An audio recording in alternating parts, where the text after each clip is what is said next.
안녕하십니까. 연대기 성경 읽기 39번째 시간입니다. 이번 시간에는 분열왕국의 첫 시간으로서 왕국 분열에 대해서 말씀드리겠습니다. 12장에서 14장까지 내용인데요. 본문 들어가기 전에 먼저 분열왕국을 읽어 나가실 때 꼭 알아야 될 사항 몇 가지를 말씀드리겠습니다. 왕국 연대와 선지자들인 도표입니다. 왼쪽 중간에 보시면 사무엘상부터 열왕기상 11장까지 다니엘 왕국 시대 3명의 왕의 통치 기간이 나오죠. 사울, 다윗, 솔로몬 각각 40년씩 통치합니다. 그리고 열왕기상 12장에 와서 왕국이 분열되죠. 10지파로 구성된 북이스라엘과 또 시므온 지파가 흡수된 남유다 왕국, 각각 두 나라로 분열돼서 존속됩니다. 북이스라엘은 여로보암을 시작해서 마지막 왕인 호세아까지 모두 19명의 왕이 통치합니다. 모두가 하나같이 하나님 보시기에 악을 행한 왕들로 평가하고 있죠. 북이스라엘은 주전 722년 아수르 제국에 의해서 멸망당할 때까지 208년간 존속이 됩니다. 특히 여로보암 2세 때 북이스라엘에서 월등한 활동한 선지자가 요나, 아모스, 호세이고요. 남유다는 르호보암을 시작으로 해서 마지막 왕인 시드기야까지 모두 20명의 왕이 통치합니다. 그 중에서 8명은 비교적 선한 평가를 받고 있고요. 나머지는 좀 부정적인 평가를 받고 있죠. 남유다 왕국은 주전 586년에 바빌론 제국에서 멸망당할 때까지 344년 동안 존속이 됩니다. 북이스라엘이 멸망한 다음에는 136년 정도 더 존속하게 되죠. 이때 활동한 선지자가 보신 바와 같이 이사야, 미가, 요엘, 나훔, 스바냐, 하박국, 예레미야 이렇게 등이 나오고 있고요. 특히 요엘과 오바다는 정확한 시기는 알 수 없습니다.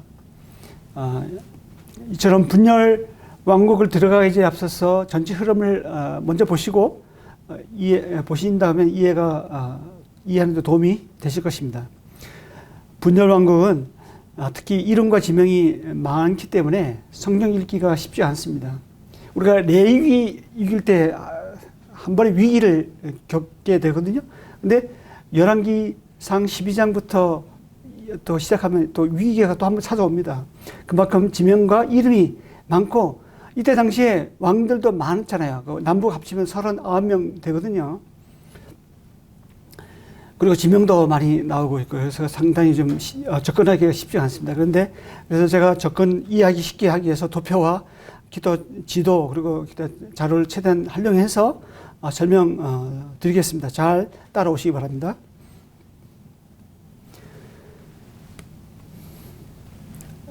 분열 왕국 시대 읽을 때의 관점인데요. 열왕기상 12장부터 열왕기하 17장까지는 북이스라엘과 남유다가 분열되어서 두 나라가 동시에 존재합니다. 이때 기록된 분열 왕국 시대의 왕들은요, 연대순으로 배열되지 않았어요. 갈지자 형태로 배열되어 있습니다. 한 왕의 이야기가 시작했으면 죽을 때까지 서술하고 있습니다. 먼저 한 나라의 왕이 즉위하면 왕의 일대기를 끝까지 살펴봅니다. 왕이 죽으면 역사를 뒤로 거슬러 이렇게 올라갑니다. 그래서 왕이 살았을 때 다른 왕국의 왕의 일대기를 살펴봅니다. 예를 들면요, 열왕기상 11장부터 여로보암 이야기가 나오죠. 아래 표와 같이 보시면 이해하는 데 도움이 되실 것입니다. 여로보암은 주전 930년부터 910년까지 22년간 북이스라엘에서 통치했습니다. 이때 당시 남유다에는 르호보암, 아비암, 아사 이 세 왕이 같은 시대에 통치했습니다. 그렇지만 언급이 없어요. 여로보암 이야기가 나올 때는 언급이 없어요. 근데 여로보암의 생애가 열왕기상 14장 20절에서 이제 끝을 맺고 있는데요. 14장 21절에서는 22년간 거슬러 이제 올라가기 시작합니다. 여로보암과 같은 해 왕이 된 남유다 르호보암을 시작해서 아비암, 또 아사 왕 이야기를 서술해 갑니다. 그리고 남유다 아사 왕 다음에 왕이 된 북이스라엘 나답 이야기로 이어지죠. 이러한 원리를 알고 열왕기서를 읽으면 이해하는 데 훨씬 도움이 됩니다. 그렇지 않으면 이 왕들이 한편에 이제 북이스라엘 얘기했다가 남유다 왕을 얘기했다가 왔다 갔다 하는데 도대체 이 뭐 정말 이해하기 어렵는데 저도 그랬는데 이런 원리를 먼저 이해하시면 좋겠습니다. 그리고 열왕기서 읽으실 때 관점인데요. 열왕기서 읽을 때 알아야 될 세 가지 관점을 보시겠습니다. 먼저 율법의 관점입니다.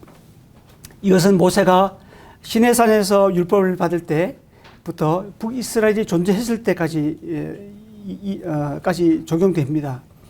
이 관점의 핵심은 조건에 있습니다. 순종하면 복이요, 불순종하면 저주입니다. 북이스라엘은 율법의 관점이 적용되죠. 이런 점에서 북이스라엘은 율법의 관점에 적용됐습니다. 다윗 언약의 관점인데요. 이것은 다윗 언약에서 남유다가 존재했을 때까지 적용됩니다. 사무엘하 7장 16절에 내 집과 내 나라가 내 앞에서 영원히 보존되고 내 왕위가 영원히 견고하리라고 나오죠. 실제 이 말씀처럼 북이스라엘 왕권이 계속 바뀌죠. 그렇지만 남유다는 왕권이 다윗의 후손으로 계속 이어지는 것을 볼 수가 있습니다. 이 관점의 핵심은 무조건입니다. 하나님이 다윗에게 하신 약속은 은혜죠. 물론 유다 백성들이, 유다 왕들이 좀 부족하고 좀 그러긴 했지만 하나님께서 하신 언약과 약속이기 때문에 무조건적으로 하나님 말씀대로 성취가 됩니다. 남유다는 이런 다윗 언약의 관점이 적용되고 있습니다. 세 번째는 예언적 관점인데요.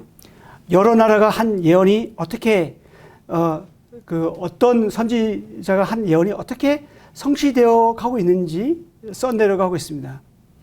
열왕기서 저자는 단순히 왕들의 업적이나 행적에 크게 관심이 없어요. 하나님 말씀이 역사 속에서 어떻게 성취되어 가고 있는지 더 관심을 두고 써내려가고 있습니다. 예를 들면요. 열왕기상 16장 23절에서 28절에 보면 옴리 왕이 나오거든요. 이 왕은 성경 바깥 자료에 의하면 북이스라엘의 중요한 인물이었습니다. 하지만 그의 이야기는 6절만 언급되고 있습니다. 반면 엘리야와 엘리사는 어떻습니까? 열왕기상 17장 1절에서 열왕기하 8장 29절까지 무려 14장에 걸쳐서 나옵니다.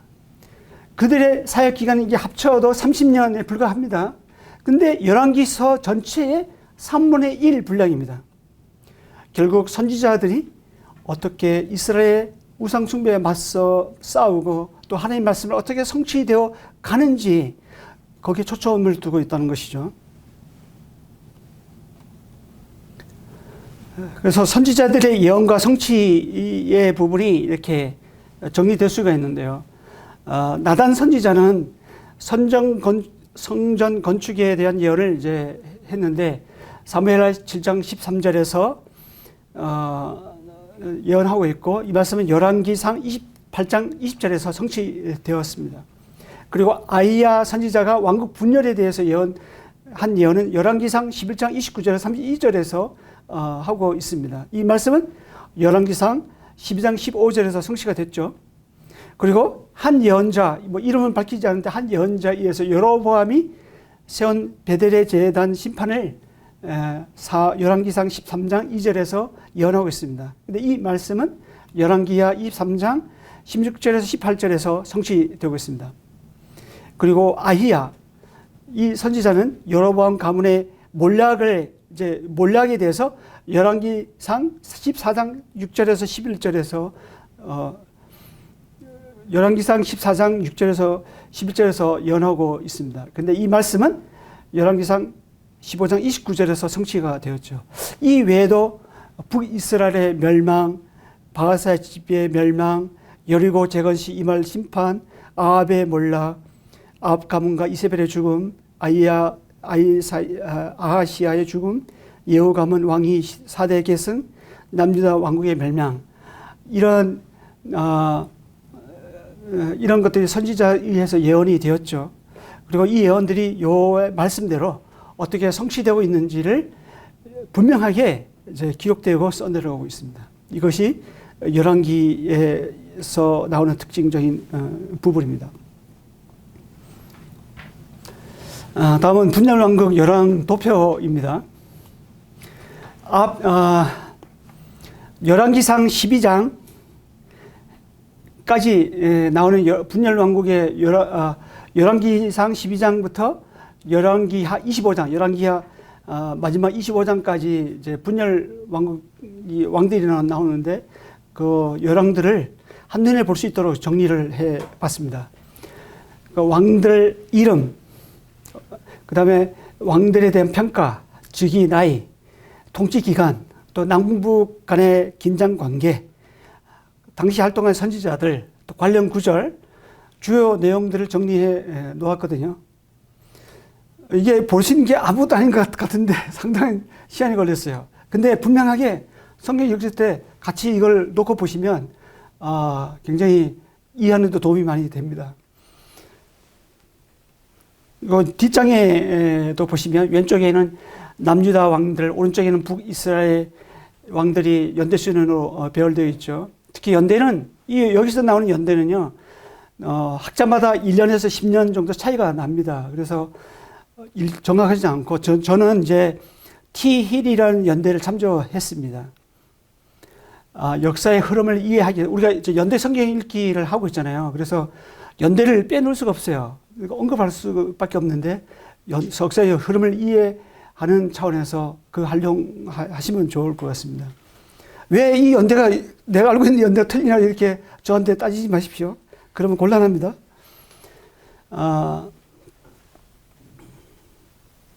그리고 왕들의 이름은 열왕기서와 역대서에서 또 약간의 차이가 있습니다. 여기는 열왕기서를 기준으로 저는 정리해 놨습니다.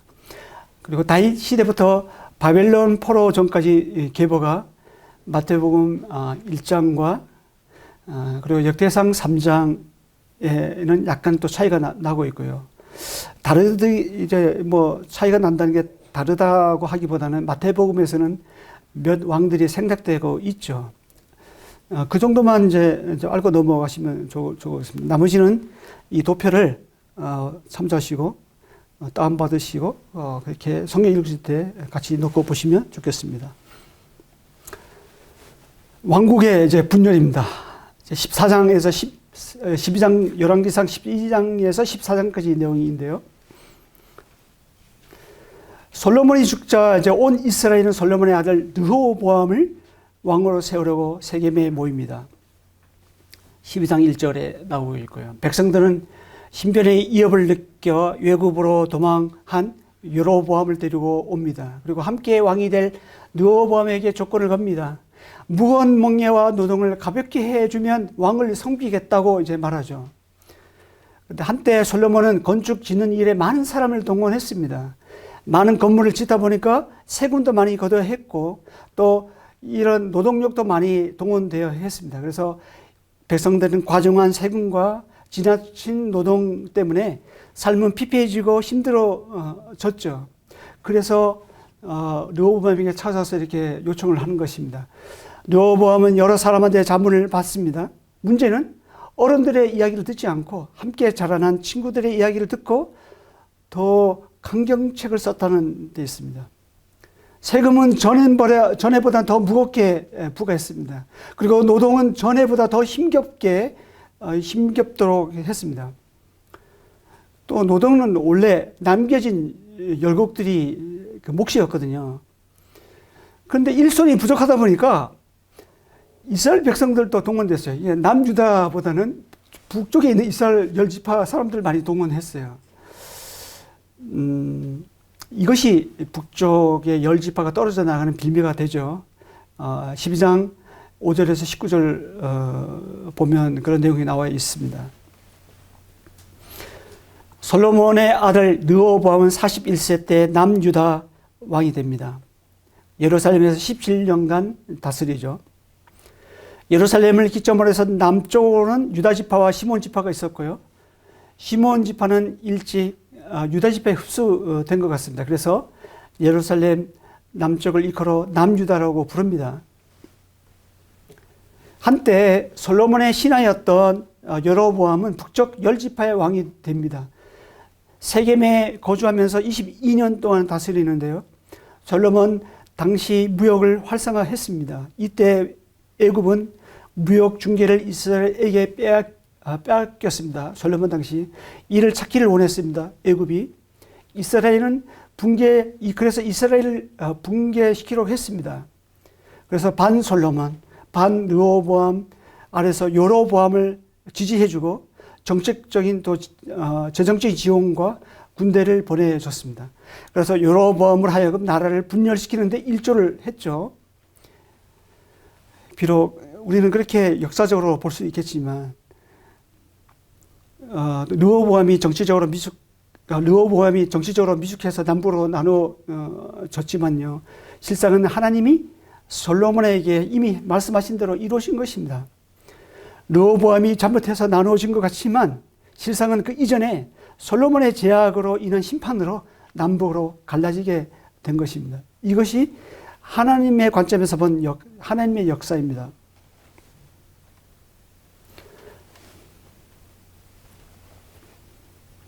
그래서 여로보암은 정치적으로 분열되는 것에 만족하지 않았습니다. 그래서 베델과 단에, 위쪽의 단에 제단을 세웠습니다. 그리고 종교적으로도 분열했습니다.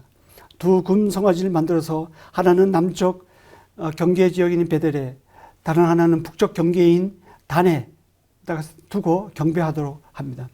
이것이 여로보암의 죄가 되었습니다. 악한 왕의 기준이 되었습니다. 여로보암은 자신의 권력을 유지하는 수단으로 종교를 이용했던 것입니다.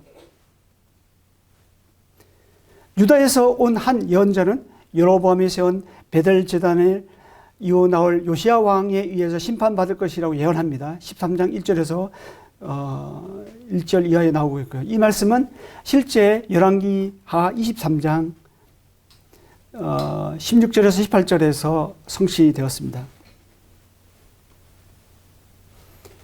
여로보암은 아들이 병들었습니다. 자기 아내를 실로에 있는 아이야 선지자에게 보냅니다. 여로보암은 공경에 처합니다. 자기가 임명한 제사장을 찾지 않고 자기에게 왕이 될 것을 예언한 선지자를 찾아갑니다. 이때 선지자 아이야는 여로보암의 가문에 재앙이 내릴 것을 얘기합니다. 그리고 북이스라엘 왕국이 멸망할 것을 예언합니다. 14장 1절 이하에 나온 내용인데요. 이 말씀은 열왕기상 15장 29절과 열왕기하 17장 21절 이하에서 각각 이루어지죠. 결국 여로보암의 아내가 디르사 집에 돌아가자마자 죽는 비극을 맞습니다. 나중에 오므리가 왕이 되었을 때 사마리아 성읍을 건축하였죠. 이후부터 사마리아는 북이스라엘 수도가 됩니다. 이전까지는 디르사가 북이스라엘의 북왕국 임금들의 거처가 왕국이 있었거든요. 그래서 지금 보시면 위에 분홍색 음영 지역이 이제 열왕기하 17절까지 나오는 이스라엘, 이스라엘과 남유다가 존재했는데 북이스라엘 영토입니다. 북이스라엘은 주전 722년 아수르에서 멸망하기까지 초대 왕인 여호보람을 시작해서 12명의 왕이 있었는데 그 중에 이제 하나님이 보시기에 선한 왕은 하나도 없었죠. 모두 여로보암의 죄를 따라한 악한 왕들로 기록되고 있습니다. 예, 남유다 파란색 음영인데요. 남유다는 북이스라엘의 멸망한 후에도 136년간 존속이 되죠. 주전 586년 바벨론에 의해서 멸망하기 전까지 초대 왕인 르호보암을 시작해서 약 20명의 왕이 있었습니다. 그 중에 하나님이 보시기에 그래도 선한 왕은 8명이 있었고 악한 왕은 12명이 있었습니다. 다음 여로보암의 죄인데요. 12장 27절에서 33절에 나옵니다. 우리가 북이스라엘 왕은 하나같이 여로보암의 길로 행하였더라. 여로보암의 죄를 따라갔더라. 이런 말씀이 나오거든요. 여로보암의 죄는 나쁜 왕의 평가는 기준이 됩니다. 과연 어떻길래 악한 왕의 기준이 되었을까? 궁금하시죠? 한번 확인하고 보겠습니다. 본문 말씀은 뒤에 또 나오기 때문에 일단 눈으로 한번 확인해 보십시오. 굵은 글씨 중심으로.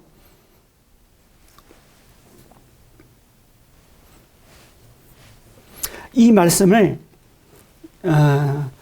5가지로 정리하면 보시는 바와 같습니다. 여로보암의 죄는 무엇일까요?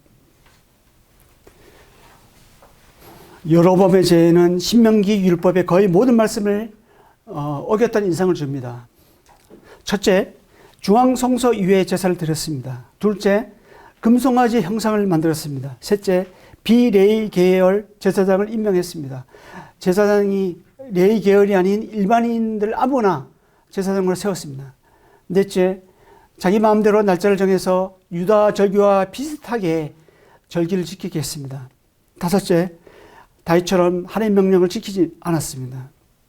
여로보암이 세운 제단에 대한 심판은요, 300년 뒤에 요시야 왕에서 이루어집니다. 열왕기하 23장 15절에서 20절에 요시야가 여로보암이 세운 당과 산당을 허무는 그런 내용이 나오거든요. 그러면 여로보암의 죄에 대해서 좀 구체적으로 들어가겠습니다. 왜냐하면 이후에 끝날 때까지 계속 나오기 때문에 분명하게 알고 넘어가면 좋을 것 같습니다.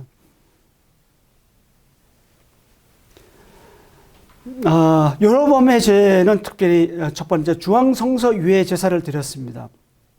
신명기 12장 5절에서 7절에 보면 오직 너희는 하나님 여호와께서 자기 이름을 두시려고 너희 모든 지파 중에서 택하신 곳인 그 계실 곳에서 찾아나가서 너희 번제와 너희 제물 너희는 그리로 가져다가 드리고 라는 말씀이 나오죠. 택하신 곳인 그 계실 곳으로 찾아가서 드리라는 것입니다. 그런데 이 말씀은 여로보암이 변절시킵니다. 북이스라엘에서 열등감이 있다면 한 가지 있는데 그것이 바로 성전이 없다는 거예요. 3대 절기가 되면 이스라엘은 유대인들은 1년에 3번씩 그 예루살렘 성전에 가야 되거든요. 그래서 그 남쪽 유대 땅에 있는 남쪽에 내려가서 예루살렘 성전에 가서 제사를 드렸습니다. 근데 차츰 여로보암이 보니까 안 되겠다 싶었던 거예요. 그래서 못 가게 했습니다. 처음에. 근데 사람은 영적인 존재이기 때문에 가지 못하게 하니까 백성들이 불평을 막 한 거예요. 그래서 열왕기상 12장 27절 29절을 보면요. 두 금송아지를 만들고 무리에게 말하기를 너희가 다시는 예루살렘으로 돌아갈 것이 없도다. 이스라엘아 이는 너희를 애굽 땅에서 인도하여 올린 너희 신들이라 하고 하나는 베델에 두고 하나는 단에 둔지라. 이렇게 나오죠.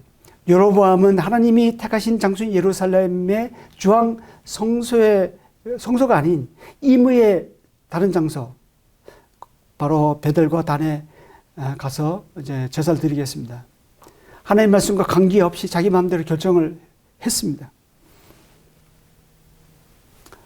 그리고 그 두 번째는 금송아지 형상을 만들었다는 것입니다.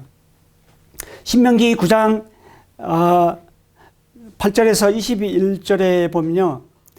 내가 본즉 16절 부분에 보면 내가 본즉 너희가 너희 하나님 여호와께 범죄하여 자기를 위하여 송아지를 부어 만들어서 여호와께서 명령하신 돌을 빨리 떠났기로. 21절 너희 죄 곧 너희가 만든 송아지를 가져다가 불살라 찢고 티끌같이 가늘게 갈아 그 가루를 산에서 흘러내리는 시내에 뿌렸느니라.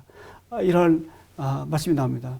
여로보암은 애굽에서 섬기던 금송아지를 베델과 단에 만들어 놓았습니다. 그러면서 출애굽기 32장 4절에서 아론이 한 말과 똑같이 이것이 우리를 애굽에서 인도한 하나님이라고 말하고 있습니다. 열왕기상 12장 28절에서 30절에 보면요, 두 금송아지 만들고 무리에게 말하기를 너희가 다시는 예루살렘으로 돌아갈 것이 없다. 이스라엘아, 이는 너희를 애굽 땅에서 인도하여 올린 너희의 신들이라 하고 하나는 베델에 하나는 단에 둔지라. 이 일이 죄가 되었으니 이는 백성들이 단까지 가서 그 하나의 경배함이었더라. 여로보암은 이스라엘 백성이 광야에서 범했던 송아지를 형상을 재현해냈습니다. 송아지는 힘과 생식력의 상징인 어린 수소를 가리킵니다. 가나안 사람들에게 있어서 이 수소는 다산을 상징합니다. 그리고 다산을 상징하는 바알의 화신이었습니다. 여호와 바알을 동시에 섬기는 혼합 신앙을 보여주고 있는 것입니다.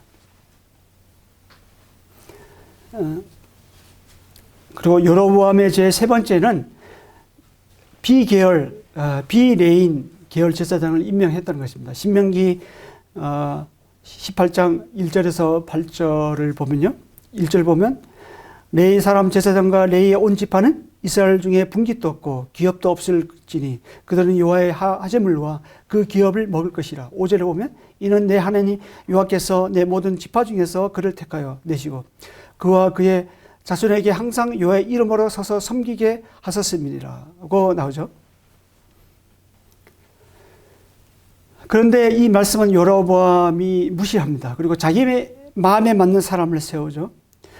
열왕기상 12장 31절에 보니까 그가 또 산당들을 짓고 레위 자손 아닌 보통 백성으로 제사장을 삼았다고 나옵니다. 그리고 열왕기상 13장 33절 34절에 보니까 여로보암이 이 일 후에 또 그의 악한 길에서 떠나 돌이키지 아니하고 다시 일반 백성을 산당의 제사장으로 삼되 누구든지 자원하면 그 사람을 산당의 제사장으로 삼았으므로 이 일이 여로보암의 집에 죄가 되어라고 나오고 있습니다. 이렇게 여로보암은 하나님이 세우신 사람이 아닌 자원하는 보통 사람을 제사장으로 세웠습니다. 이 말은 무슨 뜻입니까? 하나님이 중심이 아닌 사람 중심으로 세운 것을 보게 되고, 이게 인본주의 정책을 이제 따르고 있다는 것을 볼 수가 있죠. 여로보암의 제 네 번째는요, 마음대로 절기를 정해서 지키겠습니다. 신명기 16장 16절에 보니까 너희 가운데 모든 남자는 1년에 3번 곧 무교절과 칠칠절과 초막절에 내 하나님 여호와께서 택하신 곳에서 여호와를 배웁되 빈손으로 여호와를 뵙지 말고 라고 합니다. 근데 여로보암은 하나님이 정해주신 이 절기 외에 인간 생활에 편리한 날짜를 정해서 절기를 지키게 했습니다. 그래서 열왕기상 12장 32절 33절에 보니까 8째 달 곧 그 달 15째 날로 절기를 정하여 유다의 절기와 비슷하게 하고 제단에 올라가되 베델에서 그와 같이 행하여 그가 만든 송아지에게 제사를 드렸으며 그가 지은 산당의 제사장을 베델에 세웠더라. 그가 자기 마음대로 정한 달 곧 8째 달 15째 날로 이스라엘 자손을 위하여 절기로 정하고 베델에 쌓은 제단에 올라가서 분향하였다라고 나옵니다. 이렇게 여로보암은 경건의 모양은 갖추었지만 경건의 능력은 부인하고 있습니다. 즉 하나님의 말씀을 인간의 생활에, 인간의 편리에 맞추고 있는 것입니다. 이것은 꼭 어디서 많이 보는 것 같지 않나요? 바로 사울 왕이 이와 비슷하게 했죠. 어떻게 해서든지 그냥 여호와만 기쁘게 하면 된다. 어떻게 해서든지 그냥 뭐 하면 되지 않겠냐. 이런 목적만 선하면 과정은 뭐 내 마음대로 해도 괜찮다는 이런 논리. 굉장히 경건한 것 같지만 굉장히 위험한 그런 죄입니다. 하나님께서 미워하는 죄입니다. 또 다섯 번째, 여러분의 제 다섯 번째는 하나님의 명령을 지키지 않았습니다. 지금까지는 하지 말아야 될 것을 한 것이라면요, 이번에는 해야 할 것을 하지 않는 죄입니다. 다윗처럼 하나님의 명령을 지키지 않았습니다.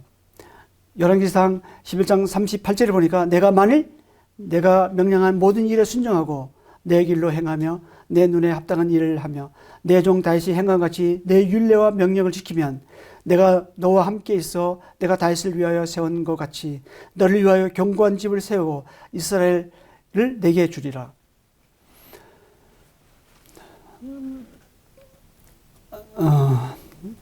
근데 여로보암은 다윗처럼 이 말씀을 전심으로 따르지 않았습니다. 열왕기상 14장 8절 9절을 보니까 나라를 다윗의 집에서 찢어내어 너에게 주었거늘 너는 내 종 다윗이 내 명령을 지켜 전심으로 나를 따르며 나 보기에 정직한 일만 행하였음과 같이 아니하고 내 이전 사람들보다 더 악을 행하고 가서 너를 위하여 다른 신을 만들며 우상을 부어 만들어 나를 노엽게 하고 나를 내 등 뒤에 버렸도다. 이렇게 여로보암은 다윗의 길로 행하지 않고 자기의 길을 갔던 것입니다. 그리고 백성들에게 따르도록 했습니다. 여로보암은 이후에 나오는 선한 왕의 모형인 요시아와 대조를 이루는데요. 요시아는 여로보암이 세운 산당을 허물었습니다. 열왕기상 13장 2절을 보니까 하나님의 사람이 제단을 향하여 여호와의 말씀으로 외쳐 이르되 제단아 제단아 여호와께서 이와 같이 말씀하시기를 다윗의 집에 요시아라 이름하는 아들을 낳으리니 그가 내 위에 분향하는 산당 제사장을 내 위에서 제물로 바칠 것이요 또 사람의 뼈를 내 위에서 사르리라 하셨느니라. 이런 말씀이 나옵니다.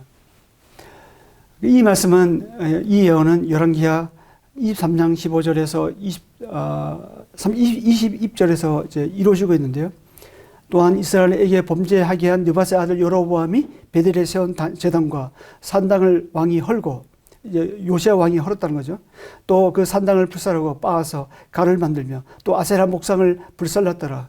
요시아가 몸을 돌이켜 산에 있는 무덤들을 보고 보내어 그 무덤에서 해골을 가져다가 제단 위에서 불살라 그 제단을 더럽게 하니라. 이 일을 하나님의 사람이 전하였더니 그 전은 여호와의 말씀대로 되었더라. 이렇게 열왕기 상하는 이제 하나님의 말씀이 어떻게 성취되고 있는지를 기록하고 있습니다. 그것을 우리가 보고 있고요. 여로보암은 하나님과 하나님의 말씀을 떠나서 자기 임의대로 행했죠. 그리고 반면에 요시아는 하나님과 하나님 말씀대로 돌아가서 하나님의 뜻대로 행했습니다. 세상은 이와 같이 두 부류의 사람이 존재합니다. 하나님 말씀대로 하나님과 하나님 말씀의 가치를 따라 사느냐, 아니면 그와 관계없이 이 세상과 나의 삶의 가치를 따라 사느냐. 둘 중에 한 부류에 속하는데 여러분은 어디에 속합니까? 내가 내 삶의 주인으로 살아갑니까? 아니면 하나님이 실제 내 삶의 주인이십니까? 그렇다면 하나님 중심, 교회 중심, 말씀 중심으로 가야 하겠습니다. 각자가 한번 생각해 보시기 바랍니다. 여기까지입니다. 다음 시간에 또 뵙겠습니다. 감사합니다.